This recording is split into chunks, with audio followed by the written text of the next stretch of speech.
Initially ഉള്ള ആദ്യത്തെ 3 മാസങ്ങളിൽ നമ്മൾ അയൺ ടാബ്ലറ്റ്സ് അഡ്വൈസ് ചെയ്യാറില്ല. 3 മാസം കഴിഞ്ഞിട്ടാണ് നമ്മൾ അയൺ ടാബ്ലറ്റ്സ് അഡ്വൈസ് ചെയ്യുന്നത്. അപ്പൊ 3 മാസം വരെ ഉള്ള കാലഘട്ടത്തിൽ നമ്മൾ ആഹാരത്തിൽ വേണം രക്തക്കുറവിനെ ശരിയാക്കാനായിട്ട്. അയൺ റിച്ച് ആയിട്ടുള്ള ഫുഡ് കഴിക്കാൻ നമ്മൾ പറയും. അയൺ റിച്ച് ഫുഡ്സ് എന്ന് പറഞ്ഞു കഴിഞ്ഞാൽ കോമൺ ആയിട്ട് പച്ചക്കറികള്, ഇലക്കറികള്, ഫ്രൂട്ട്സ്, ഇതിനകത്തൊക്കെ അയൺ കണ്ടന്റ് ഉണ്ട്. അപ്പൊ ഇതൊക്കെ ധാരാളമായിട്ട് കഴിക്കുക.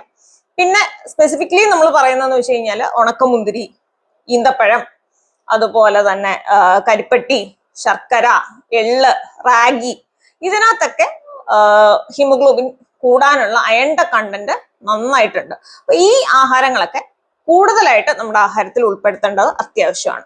അതുപോലെ തന്നെ പ്രോട്ടീനും നമുക്ക് ഹീമോഗ്ലോബിൻ ഉണ്ടാക്കാനായിട്ട് അത്യാവശ്യമാണ്. അപ്പൊ പ്രോട്ടീന് വേണ്ടിയിട്ട് പറഞ്ഞ പോലെ കടല, പയറ്, പരിപ്പ് അങ്ങനത്തെ കഴിക്കുക.